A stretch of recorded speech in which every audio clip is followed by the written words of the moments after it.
On a cold autumn night, deep in the heart of rural Maine, a young woman named Clara was driving home after visiting a friend.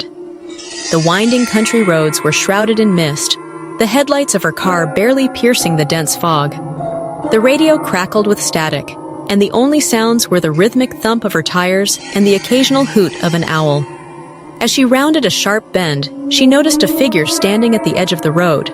A woman in a long, tattered dress, her hair hanging in wet, tangled strands.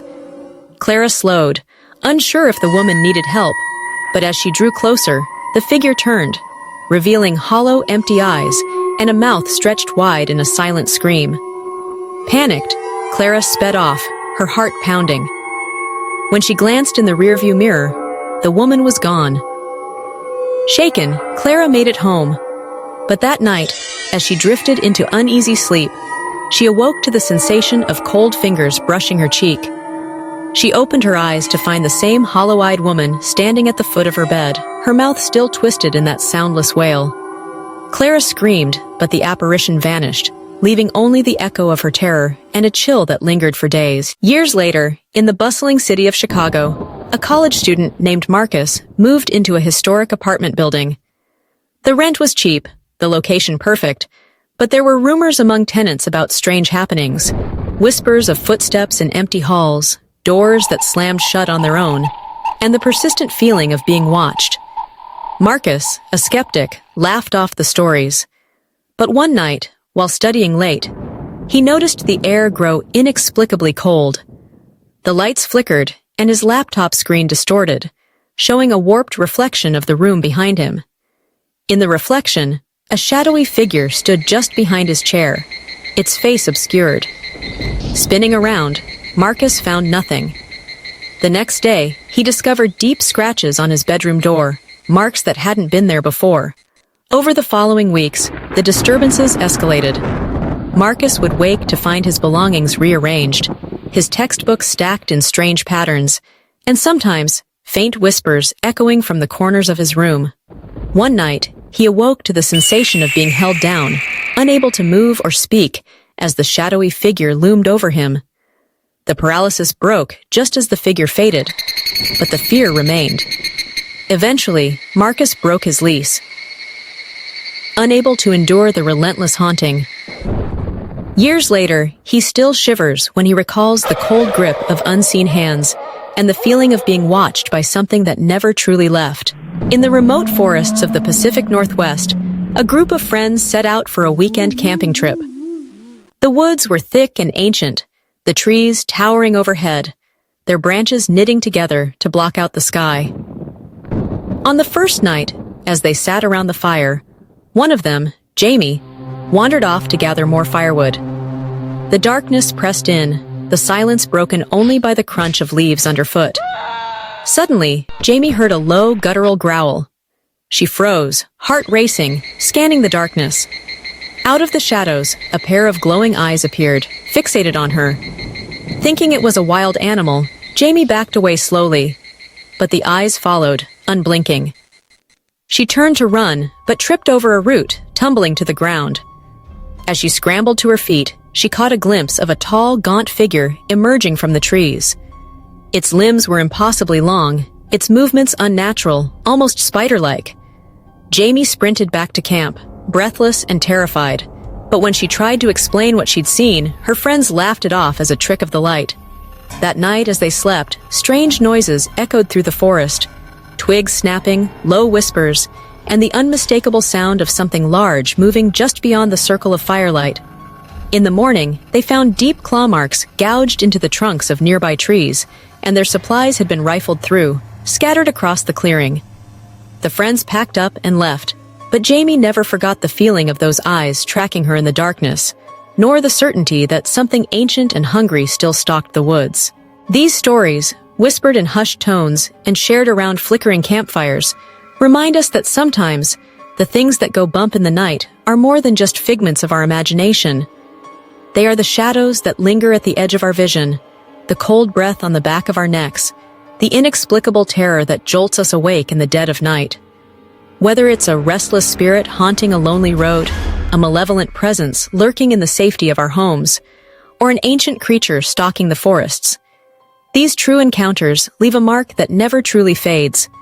The world is full of mysteries, and every now and then, we are forced to confront the possibility that we are not as alone as we think. So the next time you find yourself driving down a deserted road, or settling in for the night in a new place, or venturing into the deep, dark woods, remember these stories. Listen for the whispers in the dark, watch for the shadows that move when nothing should, and trust your instincts when every hair on your neck stands on end. Because sometimes, the scariest stories are the ones that are true. And sometimes, the things we fear most are the ones that find us when we least expect it. Sometimes, the world can be a stranger place than we ever imagined. Hidden behind the mundane routines of daily life are stories that defy explanation, stories that chill us to the bone and remind us that not everything can be easily understood. Tonight, we delve into 5 true stories that have left investigators baffled, witnesses terrified, and listeners like you questioning what lurks just beyond the edge of the ordinary. These tales are not urban legends or campfire stories. They are real events, documented and corroborated, that will shock you and perhaps make you think twice about what's out there in the dark.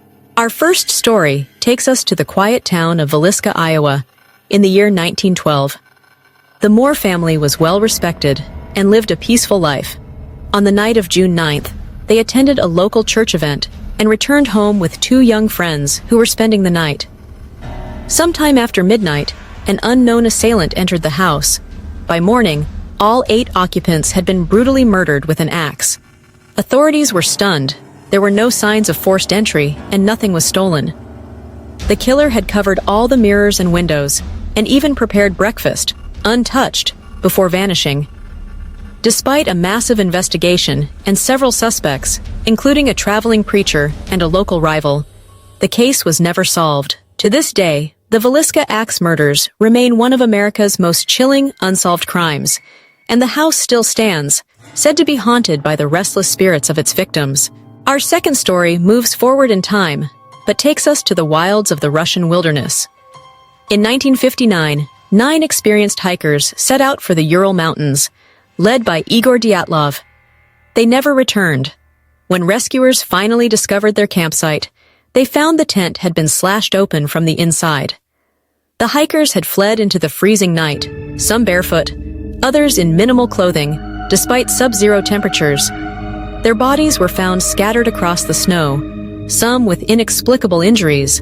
One had a fractured skull, another had broken ribs, and 2 were missing their eyes, while one was missing her tongue. Strangely, there were no signs of struggle with another person. Soviet investigators concluded only that a compelling natural force had caused their deaths. Speculation has ranged from secret military tests to infrasound-induced panic, yet none of the theories fully explain the bizarre injuries or the group's desperate flight. The Dyatlov Pass incident remains one of the most enduring mysteries of the 20th century. Our third tale is a modern mystery that unfolded in the heart of Los Angeles. In 2013, guests at the historic Cecil Hotel began complaining about low water pressure and an odd taste in the tap water. Maintenance workers investigated and discovered the body of Elisa Lamb, a Canadian student, floating inside one of the rooftop water tanks. Security footage from the hotel's elevator showed Elisa behaving strangely, pressing buttons rapidly, peering out as if hiding from someone, and making odd gestures with her hands. The rooftop was locked and alarmed, and the water tank was difficult to access, raising questions about how she ended up inside. The coroner ruled her death an accidental drowning, but many remain unconvinced, citing the bizarre video and the hotel's dark history of suicides and violence. Elisa Lamb's case continues to fascinate and disturb, a haunting puzzle with pieces that don't quite fit. Our fourth story is set in the forests of Vermont, where the so-called Bennington Triangle has been the site of a series of unexplained disappearances. Between 1945 and 1950, at least 5 people vanished without a trace while hiking in the area.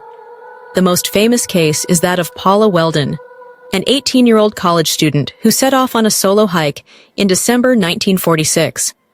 Witnesses saw her walking along the trail, but she never returned. Despite an extensive search involving hundreds of volunteers, bloodhounds, and even the FBI, no evidence was ever found. No clothing, no footprints, nothing. Other disappearances followed, each with eerie similarities. The victims were alone, the weather was often about to turn, and no clues were ever recovered. Theories range from serial killers to wild animals, but some locals whisper about supernatural forces, ancient curses, or mysterious portals hidden in the woods. The Bennington Triangle remains an enigma, its secrets swallowed by the trees. Our final story takes us across the world to Japan and the infamous Aokigahara Forest, also known as the Sea of Trees. Nestled at the base of Mount Fuji, this dense, quiet forest is notorious as a place where people go to end their lives. But beyond its tragic reputation, there are stories of strange occurrences that defy explanation. Hikers report hearing whispers in the wind, seeing shadowy figures darting between the trees, and feeling an oppressive sense of dread. Compasses often malfunction, and people have claimed to become hopelessly lost, even on well-marked trails. Some attribute these phenomena to the restless spirits, or yurei, said to haunt the forest. Volunteers who patrol the area to help lost or distressed visitors have reported chilling encounters, unexplained cold spots, sudden feelings of despair, and even the sensation of invisible hands tugging at their clothing. While some of these experiences can be explained by the forest's natural acoustics and dense foliage, others remain deeply unsettling. The Aokigahara Forest stands as a stark reminder of the thin line between our world and the unknown. Taken together, these 5 stories remind us that reality can be far stranger than fiction. They are tales of horror and heartbreak, of mysteries that resist explanation and tragedies that linger long after the headlines have faded.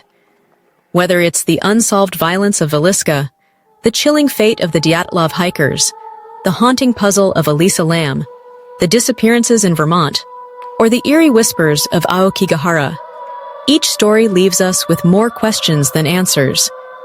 Perhaps that's what makes them so disturbing. These are not tales with neat conclusions or explanations, but reminders that, sometimes, the truth is more unsettling than anything we could ever imagine. As you turn out the lights tonight, remember that the world is full of stories like these. Stories that have no endings, no explanations, and no comfort. They are the shadows that flicker at the edge of the campfire, the footsteps echoing in an empty hallway, the cold wind that rattles the window in the dead of night. Sleep well if you can.